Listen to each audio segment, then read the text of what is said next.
நான் உங்கள் நண்பன் சேல்ஸ் கோச் சின்னராஜா. மகிழ்ச்சி. விற்பனையின் உயரம் அதிகரிச்சுக்கிட்டே இருக்கணும். விற்பனை அதிகரிச்சுக்கிட்டே இருக்கணும். அதிகரிச்சுட்டு எவ்வளவுக்கு அளவு சேல்ஸ் கூடுதோ அவ்வளவுக்கு அளவு நமக்கு இன்சென்டிவ் கிடைக்கும், இன்கிரிமெண்ட் கிடைக்கும், பொசிஷனிங், நம்மளுடைய நிலைமை அடுத்த கட்ட நிலைமைக்கு வரும். அப்படின்னா அந்த பொசிஷனிங்கை நாம தான் அங்கே கொண்டு வரணும். நாம தான் நமக்கு மேனேஜராக மாறணும், நாம தான் நமக்கு ஜிஎம்மாக மாறணும், நாம தான் நமக்கு குருவாக மாறணும். அக்கௌண்டபிலிட்டி, கணக்கு பார்க்கறது, நமக்கு ஒரு கணக்கு பிள்ளையாகவும் இருக்கணும். நம்மளுடைய டார்கெட்டை மனசுக்குள்ள ஃபிக்ஸ் பண்ணியிருப்போம். இந்த மாதத்துக்குரிய டார்கெட் இவ்வளவு, இந்த வாரத்துக்குரிய டார்கெட் இவ்வளவு, இவ்வளவு இத்தனை பீசஸ் அல்லது இவ்வளவு ரூபாய்க்கு அப்படின்னு கணக்கு இருக்கும்.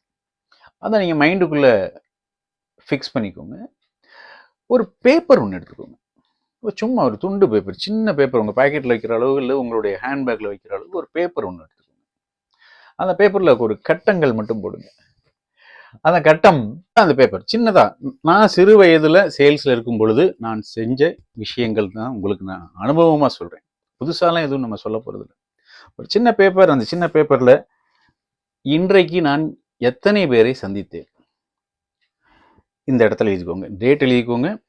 இன்னைக்கு நான் எத்தனை பேர் அட்டன் பண்ணேன், ப்ராஸ்பெக்ட்ஸ் எத்தனை பேர் என்னை நான் அட்டன் பண்ணேன், அதில் கன்வர்ஷன் பண்ணது, நான் கன்வெர்ட் பண்ண இவங்க எத்தனை பேர்.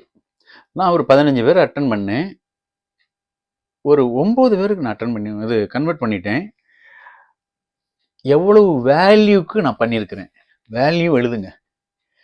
இப்போ லட்சக்கணக்கில் வந்தாலும் பரவாயில்ல, எழுதுங்க. நீங்கள் கார் டீலர்ஷிப்பில் சேல்ஸ்மேனாக இருக்கலாம், போட்டியில் கூட இருந்தால் எழுதுங்க. உங்களுடைய வேல்யூ தான் இந்த வேல்யூ, இந்த வேல்யூவும் சேர்த்து எழுதுங்க. அதுக்கப்புறம் டார்கெட் உங்கள் மைண்டுக்குள்ளே ஃபிக்ஸ் பண்ணியிருப்பீங்க. ஒரு டார்கெட் ஒன்று கம்பெனி கொடுத்துருக்கோம் அல்லது நீங்கள் ஃபிக்ஸ் பண்ணியிருப்பீங்க. அந்த டார்கெட்டில் எவ்வளவு ரீச் ஆயிருக்கு, ரீச் டார்கெட், அதை எழுதுங்க. இன்னும் பண்ண வேண்டிய டார்கெட் எவ்வளவு, டு டூ டார்கெட் எவ்வளவு, இந்த ஸ்லிப்பை மட்டும் கையில் வச்சுக்கோங்க. இதை அப்பப்போ சேஞ்ச் பண்ணிக்கிட்டே இருக்கீங்க. ஒரு பென்சில் கையில் வச்சுக்கோங்க. இன்னைக்கு நான் இவ்வளோ பண்ணியிருக்கேன். அப்பப்போ நாம நம்மளை ஆடிட் பண்ணிக்கலாம். Self audit, self feedback. ஏன்னா மந்த் எண்டு வரும் பொழுது அச்சோ ஐயோ அம்மம்மா அது வேண்டாமே, அந்த டென்ஷன்லாம் வேண்டாம். அந்த மந்த் எண்டு வரப்போகுதுன்னா அந்த 25-30ஆம் தேதி மந்த் எண்டுன்னு வச்சுக்கோங்களேன். 25ஆம் தேதியை நம்ம முடிச்சுட்டு அந்த 5 நாள் பண்ற சேல்ஸும் எக்ஸஸ் சேல்ஸா இருக்கணும்.